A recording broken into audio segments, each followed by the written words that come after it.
औषध निरीक्षक पदासाठीच्या पेपरफुटी प्रकरणी एमपीएससीची भूमिका संशयाच्या भोवऱ्यात। आयोगाने आरोपी समोरच पुरावे सादर करण्यास सांगितल्याची माहिती, तर भाजप आणि शरद पवारांच्या राष्ट्रवादीत आरोपांची चढाओढ।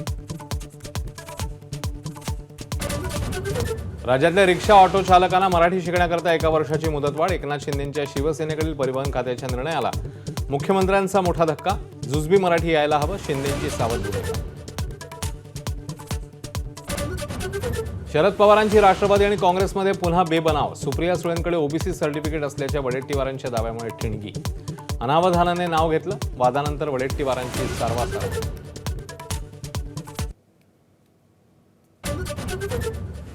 माय मराठी संवाद मराठीच्या कार्यक्रमात भोजपुरी गाण्यावर ठेका। गर्दी जमवण्यासाठी अश्लील डान्स। शिवसेनेच्या कार्यक्रमावर विरोधकांची सडकून टीका। परिवहन मंत्र्यांकडून आयोजकांची कानउघडणी। नेपाळमधल्या महाप्रलयातल्या मृतांची संख्या 300च्या वर। अनेक जण अजूनही बेपत्ता। महाराष्ट्रातले 80 जण अडकले, तर 4 जणांशी संपर्क झाल्याची सरकारची माहिती।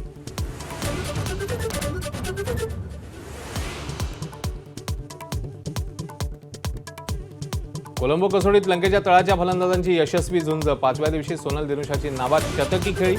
कसोटी अनिर्णित राखून भारताच्या हातून हिसकावला विजयाचा घास। मात्र मालिकेत टीम इंडियाची 1-0 ने सरशी।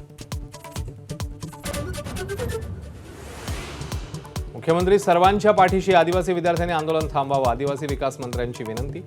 100% मागण्या मान्य केल्याचा दावा, तर विरोधी पक्षांच्या राजकारणाला बळी पडू नये असंही आवाहन।